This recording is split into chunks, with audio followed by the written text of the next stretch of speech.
Bienvenidos a otro episodio de la Arboleda Sagrada. En este video vamos a seguir con nuestra lectura del excelente libro llamado El Testimonio de Wilford Woodruff, el desarrollo de la doctrina del templo, escrito por Jennifer Ann Mackley. Vamos a aprender bastante información de primera mano de Wilford Woodruff sobre el templo en esta lectura del libro. Si ustedes son nuevos al canal, les invito a que puedan suscribirse al hacer clic en el botón que se encuentra abajo. Después, favor de hacer clic en la campanita y seleccionar la opción de recibir todas las notificaciones del canal. Aprovechen, hermanos, si no han visto los otros dos videos que ya están aquí en esta serie, favor de verlos aquí en el canal. Igual les invito a que vean los otros videos para poder disfrutar de varios temas doctrinales, temas de la historia de la iglesia y otros estudios más profundos dentro de las escrituras. Ahora sigamos con nuestra lectura, leyendo el capítulo 2 del libro, el desarrollo de la doctrina del templo. Espero que les guste. El capítulo 2 se llama Entrar al reino de Dios. La hermana Mackley escribe: Wilford Woodruff conoció a la iglesia el 29 de diciembre del 1833. Su interés en ella nació al escuchar el testimonio de dos misioneros en una escuela pequeña cerca de su casa. Wilford dio testimonio de lo sucedido en esa ocasión, diciendo que era la primera vez que escuchaba un discurso sobre el Evangelio, a pesar de haber oído los sermones de muchos otros predicadores. Al fin había encontrado lo que desde niño había buscado. Después de su discurso, los misioneros invitaron a todos los presentes a compartir sus sentimientos en cuanto a lo que habían escuchado. Wilford se puso de pie inmediatamente. En sus propias palabras explica el por qué. El Espíritu me instó a dar testimonio de las verdades que se habían declarado de la boca de verdaderos siervos de Dios. Esa noche nos enseñaron el Evangelio puro de Jesucristo. Wilford pidió ser bautizado al día siguiente. Para Wilford no fue una decisión tomada a la ligera ni apresurada, sino la culminación de años de búsqueda diligente y la respuesta a sus oraciones que Dios le había prometido. Así comenzaron 65 años de total devoción hacia la iglesia y el reino de Dios sobre la tierra. Busco la salvación y la vida eterna. En su juventud, Wilford y su familia se afiliaron a la Sociedad Eclesiástica de Northington, en Connecticut, un estado de los Estados Unidos. El reverendo Rufus Halley ofició el casamiento de sus padres y era quien presidía la iglesia de Northington. También bautizó a Wilford y a sus hermanos cuando eran bebés. Beulah Thompson, la madre de Wilford, falleció cuando él tenía 15 meses de nacido y fue criado por su madrastra, Asuba Hart. Reconoció la buena influencia de su madrastra y describe a su padre, Afek, como un hombre honesto y lleno de caridad, siempre dispuesto a ayudar a cualquiera que lo necesitara. Sus padres observaron estrictamente el día de reposo. Wilford se refería a las restricciones del día de reposo como las leyes azules de Connecticut. Explica que en dichas leyes ni los niños ni los adultos tenían permitido participar en actividades recreativas y era prohibido trabajar empezando desde la puesta del sol el sábado en la noche hasta la puesta del sol del domingo por la noche. También escribió lo siguiente: teníamos que sentarnos y estar muy quietos todo el día domingo, repitiendo los catecismos presbiterianos y algunos pasajes de la Biblia. A pesar de que de niño no estaba de acuerdo con tales restricciones, de adulto expresó agradecimiento por el tiempo invertido en la lectura de las Escrituras.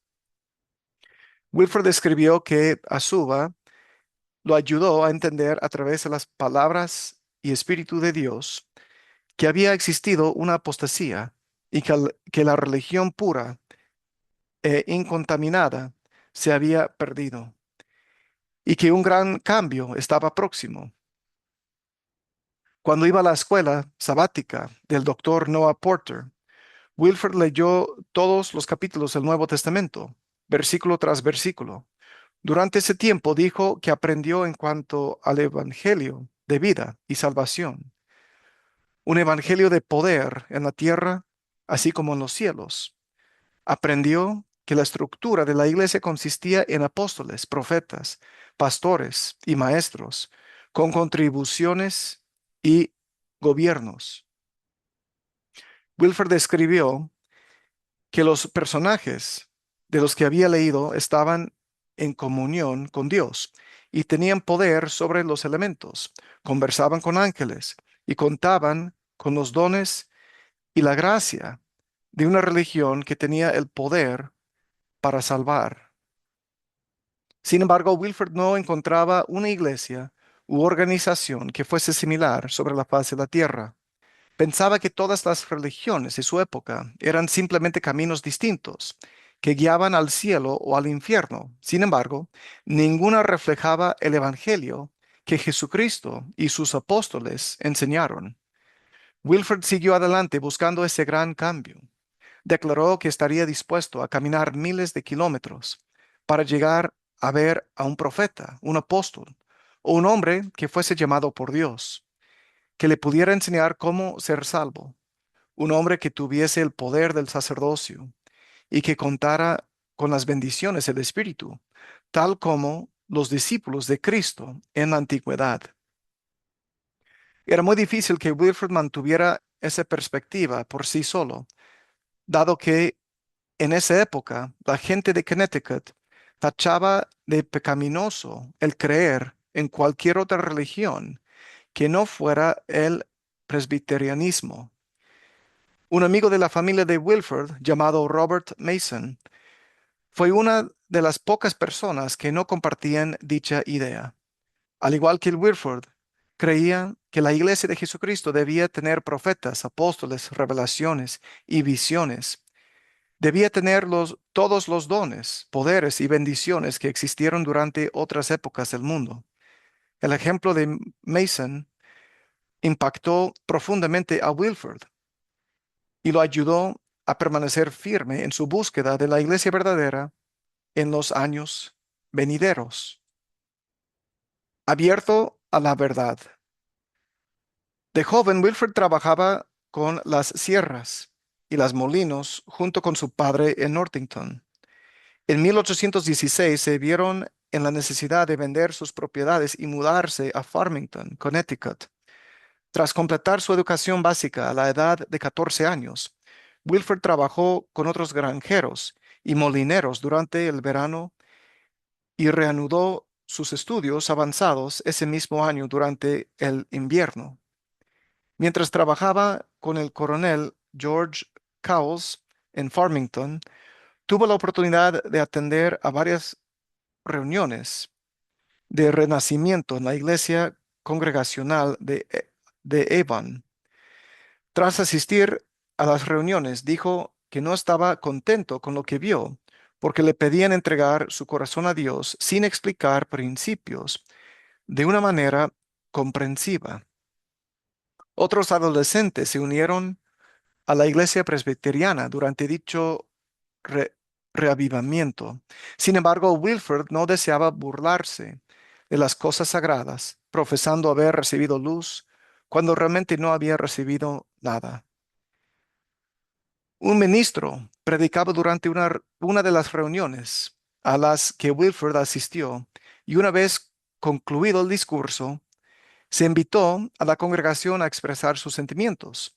Wilford dio un paso hacia el frente y preguntó, amigos míos, ¿podrían decirme por qué no luchan por la fe que fue dada a los santos? ¿Podrían decirme por qué no luchan por el Evangelio que enseñaron Jesucristo y sus apóstoles? ¿Por qué no luchan por la religión que les brinda poder ante Dios, poder para sanar a enfermos, para hacer que el ciego vea, que los cojos anden, y donde mora el Espíritu Santo acompañado de dones y gracias que se han manifestado desde la creación del mundo? Los santos contaban con la ministración de ángeles, Tenían sueños, visiones, y se les revelaba continuamente el camino por el que debían andar. Uno de los ministros le respondió que esas cosas eran tonterías, que solamente se creía en tales cosas durante el obscurantismo, con el fin de que los hijos de los hombres creyeran en Dios. Después el ministro declaró que ese tipo de cosas ya no eran necesarias, a lo que Wilford respondió: entonces deseo vivir durante el obscurantismo. Deseo vivir en la época en que el hombre podía recibir esos principios. Wilford concluyó esta experiencia declarando que esa era mi situación en mi juventud. No podía creer que tales dones y virtudes se habían eliminado. Abundaba la incredulidad entre los hijos de los hombres. Wilfred creía firmemente que la iglesia verdadera de Jesucristo debía contar con todos los dones espirituales, todos los oficios del sacerdocio y todas las bendiciones prometidas por Dios para su iglesia y reino en cualquier época de la historia de la tierra. A pesar de decidir no afiliarse a ninguna iglesia, Wilfred reconocía la influencia positiva que tenían y estimaba a mucha gente buena que iba a las iglesias. Dijo: los presbiterianos, bautistas y otras sectas han tomado sobre sí la responsabilidad de educar a la juventud y al mundo entero, enseñando principios morales sanos. Hasta ahora parece que ha dado muy buenos frutos en esta generación. No obstante, Wilford no creía que enseñaban la plenitud del Evangelio y suplicaba a Dios por esa luz y verdad guiadora. Expresó la razón de su creencia de la siguiente manera: el hombre posee un espíritu que viene de Dios, y si no se nutre de esta misma fuente de poder que lo creó, nunca se sentirá satisfecho. Las oraciones de Wilford fueron contestadas y dijo que muchas cosas le fueron reveladas. Él sabía que viviría y vería con sus propios ojos la iglesia verdadera de Jesucristo sobre la tierra y que se encontraría entre aquellos que guardarían todos los mandamientos de Dios. Convicciones compartidas. Cuando Wilford tenía 20 años, trabajaba con el administrador de un molino que pertenecía a su tía, Helen Wheeler. Ese trabajo hizo posible que durante los siguientes 3 años, de 1827 a 1830, ahorrara una cantidad considerable de dinero. Después, tras perder la mayoría de sus ahorros en una inversión con un hombre carente de principios, quien no le pagó una deuda, y tras intentar ayudar a otros que tampoco le podían pagar, reflexionó en cuanto a las cosas que verdaderamente valen en la vida. Aprendió convincente y profundamente que la paz y la felicidad verdaderas se encuentran solamente en el servicio de Dios, haciendo su voluntad. Sintió que nadie es capaz de encontrar la felicidad sin tener una relación personal con Dios.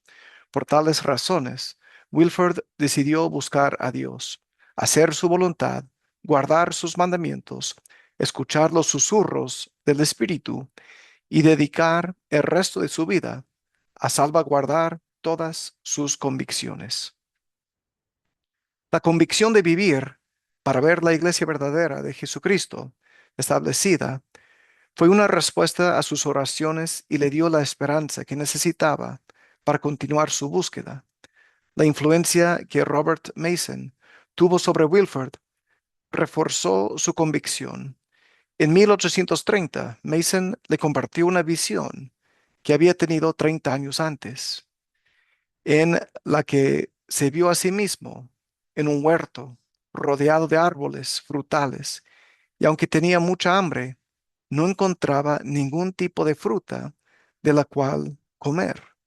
De repente el huerto fue destruido totalmente y vio nuevos retoños brotando del suelo hasta que se convirtieron en árboles enormes. Los árboles florecían y los retoños maduraban espontáneamente, de manera hermosa, hasta convertirse en una fruta madura muy llamativa. Tomó un puñado para saciar su hambre, y antes de poder poner sus labios en la fruta, la visión cesó y no alcanzó a probarla. Robert Mason oró pidiendo una interpretación de la visión. La respuesta que recibió era que los grandes árboles representaban a la generación en la cual se encontraba. Dios le prometió que establecería su reino e iglesia sobre la tierra y que los frutos del reino e iglesia de Cristo serían evidentes como en los días en que había profetas, apóstoles y santos en cada dispensación, y que los frutos se hallarían de nuevo en todo su esplendor sobre la tierra. Además, los frutos en los árboles nuevos representaban el Evangelio, y entendió que la razón por la que no había podido probar el fruto era porque no alcanzaría a participar de las bendiciones del Evangelio, a pesar de llegar a conocer la plenitud del mismo en su vida mortal. Aunque no sería partícipe de las bendiciones del Evangelio restaurado en su vida mortal, Robert Mason profetizó que Wilford no solamente gozaría de las bendiciones del Evangelio, sino que también sería un actor principal en el reino. El cumplimiento de esta profecía comenzó 3 años después y se evidencia con los 65 años de servicio fiel a la iglesia y el gran impacto que Wilford tuvo en el desarrollo de enseñanzas, principios y prácticas de la iglesia. Una ordenanza sagrada. Después de terminar de trabajar para su tía en mayo de 1830, Samuel y David Collins contrataron a Wilford para que se hiciera cargo de su molino en Canton, Connecticut. Durante su estadía en Collinsville, dedicó muchas horas a la meditación y a la oración a Dios, procurando guía para encontrar una iglesia que luchara por la fe que fue dada a los santos. Wilford recuerda que su estancia en Collinsville le trajo los días más felices de su vida, en los que se sintió abundantemente bendecido debido a que vivía según la luz que se le había brindado. Wilfred estaba consciente de sus errores e imperfecciones y deseaba superarlos para merecer la vida eterna. Organizó reuniones de oración en el condado de Collinsville con el fin de fomentar principios del Evangelio y pedir a Dios en grupo que se les diera mayor luz y entendimiento. Escribió en cuanto a su deseo de recibir las ordenanzas del Evangelio, especialmente el bautismo por inmersión, tal como lo había aprendido a través del estudio de la Biblia, que el bautismo era una ordenanza sagrada. Wilford había sido bautizado cuando tenía 3 meses. Sin embargo, no creía en que tal bautismo tuviera mérito alguno para salvar. Afirmó que el bautismo de infantes era una doctrina inútil, hecha por hombres, lo cual no solamente era incorrecto, sino desagradable ante Dios. Retó a cualquiera a encontrar en cualquier registro de verdad eterna evidencia alguna de ordenanzas instituidas para la salvación de bebés inocentes. Por lo tanto, a la edad de 23 años, Wilfred concluyó que necesitaba seguir el ejemplo de Cristo y ser bautizado por inmersión.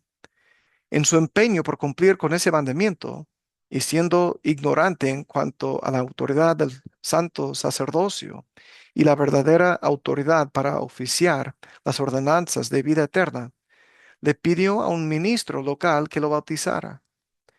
En enero de 1831, Wilfred le escribió una carta al reverendo George Pippin, preguntándole si estaría dispuesto a administrar la ordenanza del bautismo, sin importar que Wilfred no tuviera planes de unirse a la iglesia bautista. La respuesta del reverendo Pippin expresaba que aquellos que se bautizan deben unirse a una iglesia.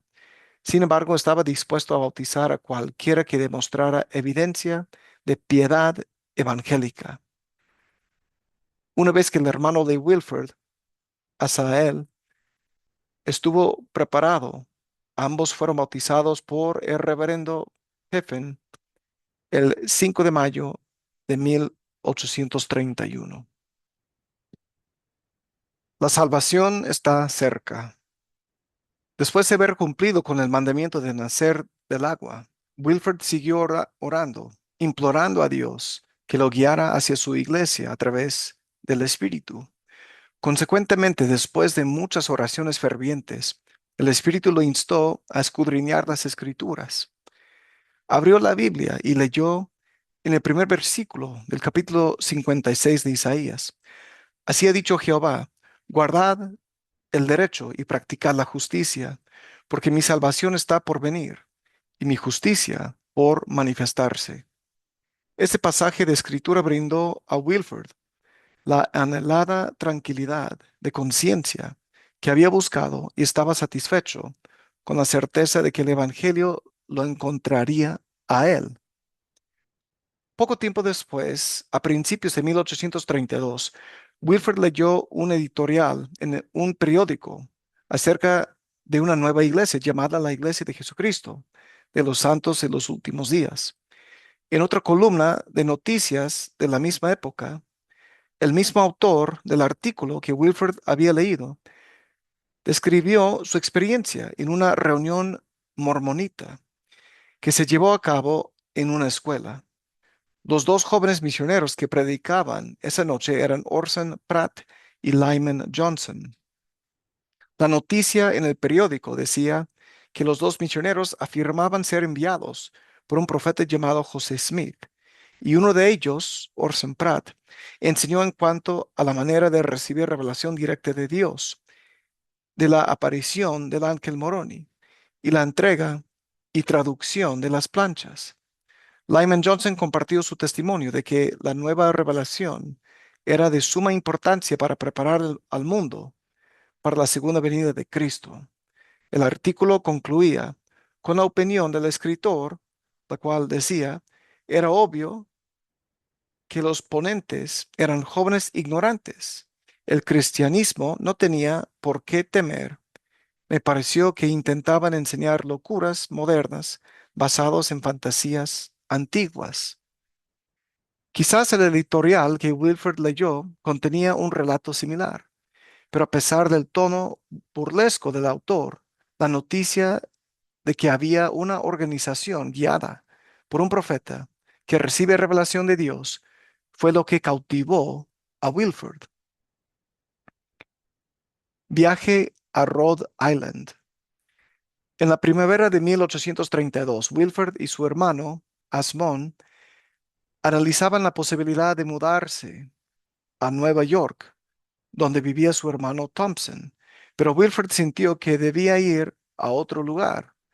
Escribió que el espíritu que me acompañaba día y noche me dijo, ve a Rhode Island.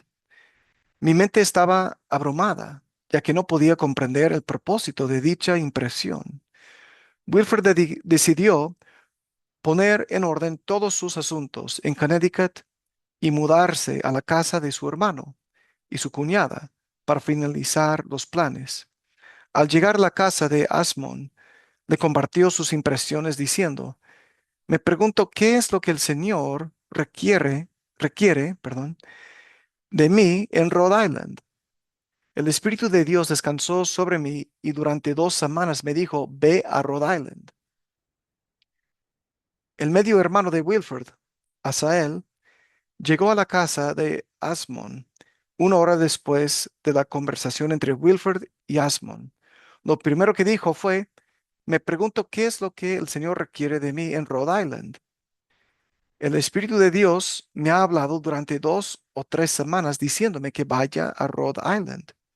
Wilford y Asael se sorprendieron. No se habían visto durante varios meses, pero en ese momento Wilford se sintió seguro que debía ir, aunque en ese momento la razón era un misterio para ambos.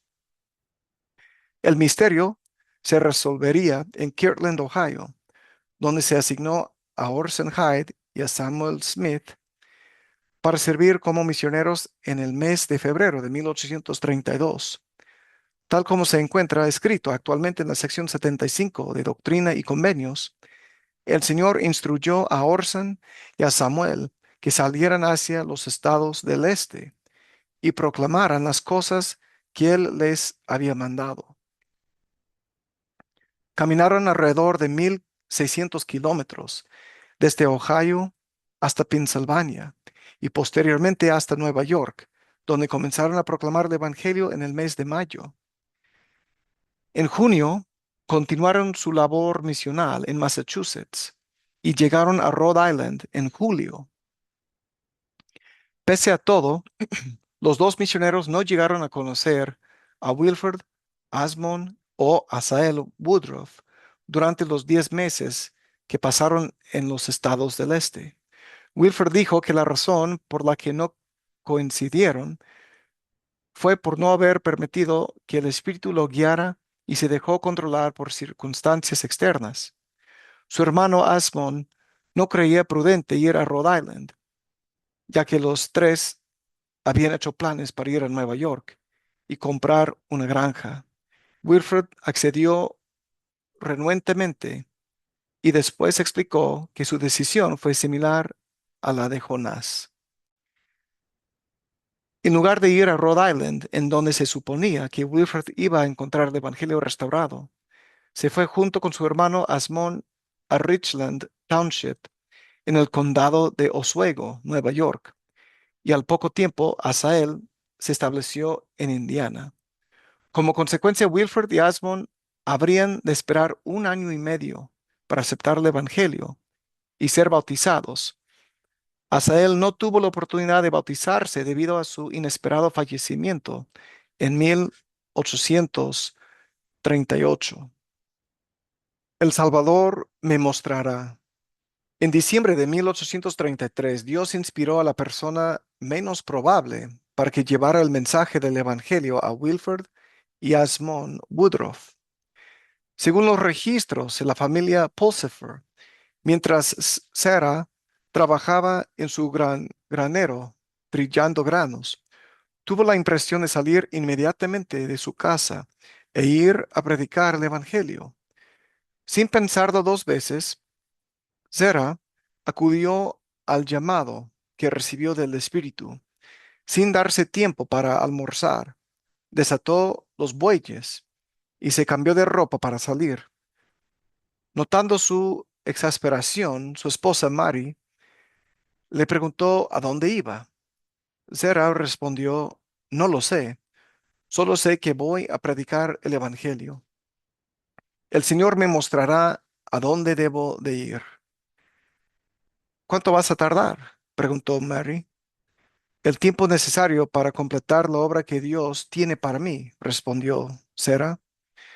Zera pidió a su vecino, Elías Cheney, que lo acompañara en este inspirado viaje en el cual caminaron alrededor de 96 kilómetros por caminos cubiertos de nieve. Al pasar por la casa de Asmon y Wilford, sintieron que debían tocar la puerta. La esposa de Asmon, Elizabeth, abrió la puerta y reconoció a los misioneros quienes se presentaron y le explicaron la razón de su visita. Elizabeth dijo que su esposo y su cuñado creían los principios compartidos por los misioneros y que habían estado en su búsqueda durante muchos años. Los élderes preguntaron si les era posible reunirse esa misma noche en la escuela, que estaba adyacente a la granja de la familia Woodruff.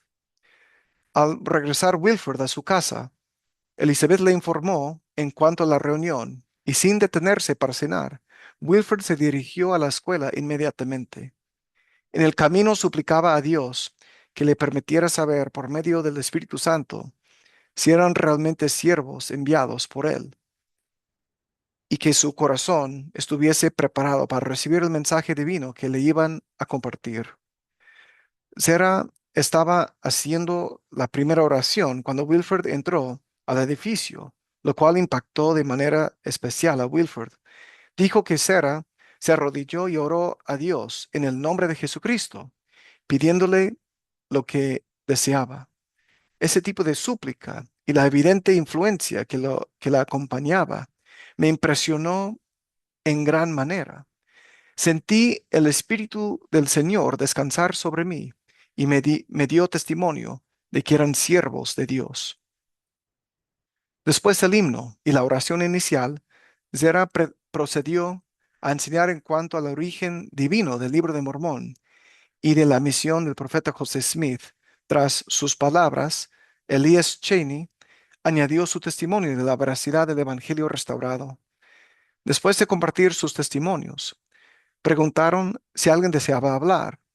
Ambos, Wilford y Asmon, se pusieron de pie y dieron testimonio de las palabras de los élderes, Pulsifer y Cheney, afirmando que las enseñanzas que habían escuchado eran el Evangelio puro de Jesucristo. Después de la reunión, la familia Woodruff invitó a los misioneros a quedarse hasta el día siguiente, y Wilford no durmió esa noche, pues estuvo despierto leyendo el Libro de Mormón. En su diario escribió que sintió el Espíritu de Dios en abundancia, el cual testificó de la veracidad del Libro de Mormón. Para Wilford, el libro era una luz en la oscuridad y una verdad de la tierra. Al día siguiente, Wilford le expresó a Zera que deseaba ser bautizado y que sabía que las enseñanzas y principios eran verdaderos. Sus oraciones habían sido finalmente contestadas. Había sido bendecido con la guía del Espíritu, tal como se le había prometido, y había encontrado la Iglesia de Jesucristo, que enseñaba los mismos principios que se habían enseñado en tiempos pasados por profetas de Dios. Se había otorgado el sacerdocio de Dios a los hombres para que obrasen en el nombre de Dios, y todos los dones del Espíritu se pudieran manifestar a través del sacerdocio. Wilford y su hermano Asmon sabían que era necesario ser bautizados, al igual que Jesucristo, y que debían nacer del agua y del Espíritu, con la debida autoridad. Por lo tanto, Wilford y Asmon fueron bautizados en Grindstone Creek el 31 de diciembre de 1833. Wilford escribió lo siguiente en cuanto a su bautismo. Había casi 3 metros de nieve y hacía mucho frío. El agua tenía hielo y nieve. No obstante, no sentí el frío.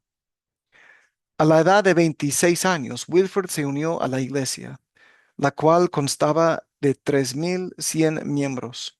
Llevaba 3 años desde su fundación y era dirigida por un joven de 28 años, quien declaraba que había sido elegido por Dios para restaurar el Evangelio de Jesucristo y establecer su iglesia de nuevo en la tierra.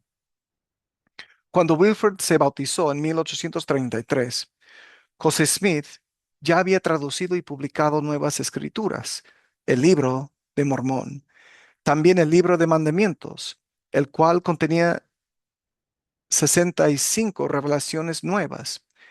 Reintrodujo el sacerdocio de Melquisedec y el de Aarón con sus correspondientes oficios y había iniciado el gran recogimiento de Israel.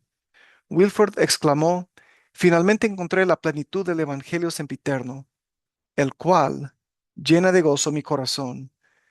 Este es el principio de una obra grande y maravillosa, la cual nunca imaginé que llegaría a presenciar en mi vida mortal". Profecía cumplida. Era evidente el deseo en Wilford de compartir el Evangelio tras su bautismo. La primera persona que acudió a su mente fue Robert Mason. A solo unos meses de haberse bautizado, Wilford le escribió a Robert diciéndole que había encontrado el Evangelio verdadero sobre la tierra, el cual poseía todos los dones de Dios. Dio testimonio de que la autoridad de Dios se había restaurado por medio de un profeta, José Smith, tal como Robert había profetizado. y que Dios había establecido su iglesia de nuevo sobre la tierra. La visión de Robert Mason se había cumplido. La iglesia de Jesucristo se había restaurado. Sin embargo, Robert Mason falleció poco después de recibir la carta de Wilford y no pudo participar del fruto en la carne por medio del bautismo.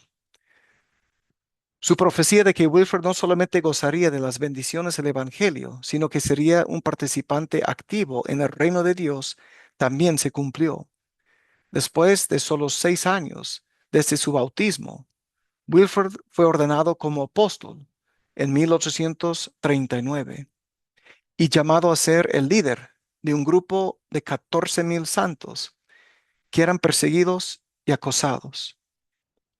Sirvió fielmente en el Quórum de los 12 durante 50 años y fue sostenido como presidente de la iglesia en 1889, presidiendo sobre 183,000 miembros. Wilfred sintió que desde el día de su bautismo empezó su misión de ser conciudadano con los santos en el reino de Dios. Esa unión como conciudadanos en el reino era el reflejo del nuevo y sempiterno convenio del bautismo, el cual era evidente tanto en Wilford como en los nuevos conversos.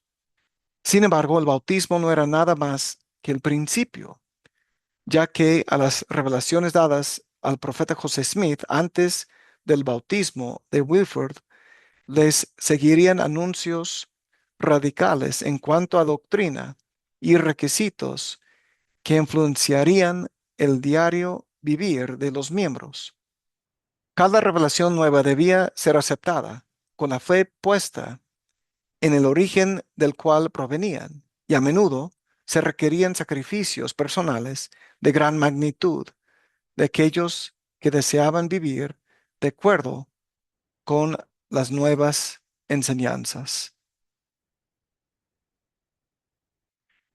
Hermanos, con esto hemos terminado con el capítulo 2 del libro El testimonio de Wilford Woodruff, el desarrollo de la doctrina del templo.